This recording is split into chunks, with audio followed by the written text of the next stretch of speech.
A greve nacional da educação foi marcada por protestos em diversos municípios alagoanos. Em Arapiraca, cerca de 2.000 pessoas realizaram a caminhada pelo centro, exigindo uma educação pública, gratuita e de qualidade.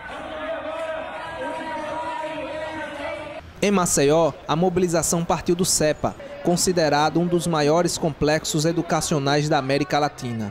Trabalhadores da educação e estudantes realizam hoje em Maceió uma grandiosa manifestação com mais de 10.000 pessoas, exigindo o fim dos cortes da educação promovido pelo governo Bolsonaro. Ô Bolsonaro, que papelão, tira do mercadoria da educação. Ô Bolsonaro, que papelão, tira do mercadoria da educação. Estivemos hoje, nessa paralisação, todo o Brasil.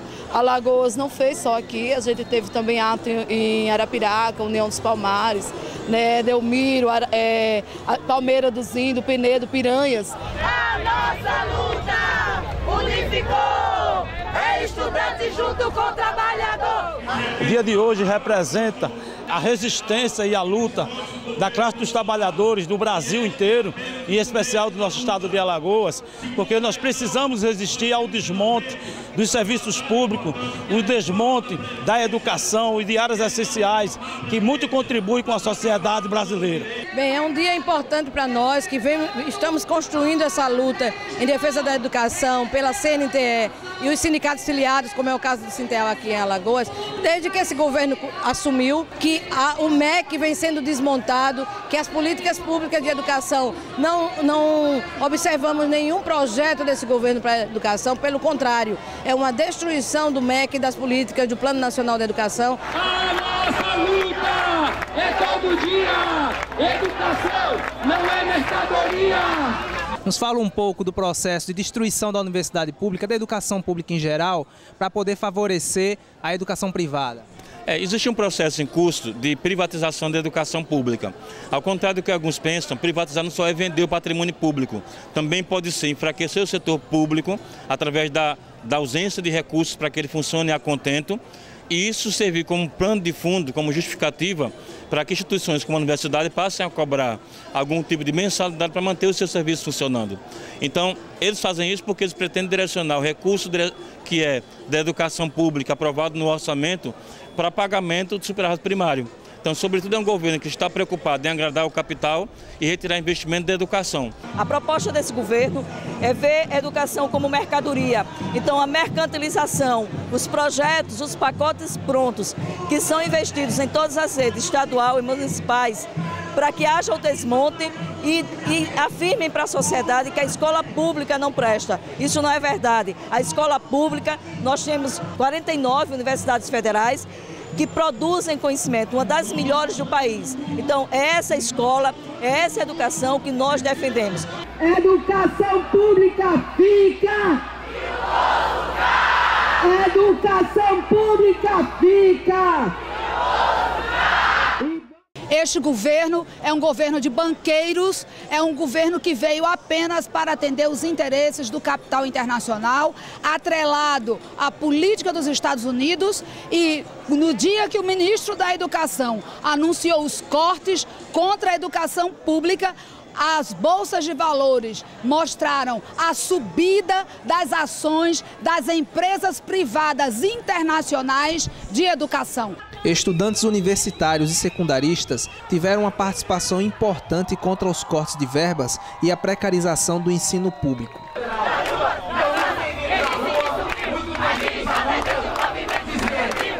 Bom, eu fui estudante do Instituto Federal de Alagoas, Campus Murici, fiz o técnico em agroecologia e a partir disso que eu entrei na graduação de teatro na UFAL. E a gente já chega lá e se depara com a estrutura muito, como é que eu posso dizer, precária, porque a gente não tem auxílio de nada, e aí vem esse corte que acaba piorando mais nossa situação. Então, mesmo doente, eu vim para a rua para lutar, porque a gente precisa que essa situação mude. Eu fui estudante do IFAL Campus Murici, hoje sou técnica em agroecologia e foi um ensino de qualidade para mim. E estar na rua contra esse governo golpista que quer acabar com a educação, contra os estudantes que são mais afetados, pobres, negros, índios. E a gente, quanto classe estudantil, alunos, professores, técnicos, todos os funcionários terceirizados também, acho que a gente tem que mostrar a nossa resposta, a nossa insatisfação a esses cortes que são absurdos, né? Que é um tipo de corte que o governo quer causar aí na educação, que a gente não pode permitir, porque não precisa disso, né? É claramente uma guerra ideológica por parte do presidente, que ele acredita nessa guerra ideológica, e também uma chantagem para passar essa reforma da Previdência, né? Então a gente está dando a nossa resposta. As lideranças avaliam positivamente a manifestação, que representou um preparo para a greve geral convocada para o dia 14 de junho. Eu acho que o ato foi um ato vitorioso, positivo, porque foi um ato organizado pelo conjunto de sindicatos ligados à educação, pela ADUFAL, pelo SINTUFAL, pelo SINTETIFAL, pelo SINTEAL. Então acho que é fundamental que um ato público como hoje, unificado, possa reunir tanta gente, cerca de 10 mil pessoas, para mostrar a sua indignação contra os cortes, mas cobrando sobretudo uma política pública direcionada à educação pública brasileira. Bom, é um ato maravilhoso, muito bonito, muito bem organizado. Nós conseguimos, através do Sinteal, com a orientação da CNTE, organizar e da CUT, juntarmos todas as entidades, estudantes universitários, estudantes do IFAL, estudantes da escola básica, e nós conseguimos trazer todos esses estudantes e trabalhadores e a sociedade, demais trabalhadores, demais sindicatos que compreenderam que é importante a defesa da educação, que nós não podemos permitir que a educação seja atacada dessa forma, porque nós vamos continuar nessa mobilização para construir a grande greve geral da classe trabalhadora no dia 14 de junho. E a partir de agora já começa o processo de construção da greve geral para o dia 14. Então, a gente já dialogou, né, todo o ato com a sociedade, com as pessoas que estavam presentes nesse ato, da importância de no dia 14 estar todo mundo junto, com o compromisso de trazer mais uma pessoa. E o dia 14 não é só um ato, a gente vai ter realmente uma paralisação da força de trabalho desse Brasil.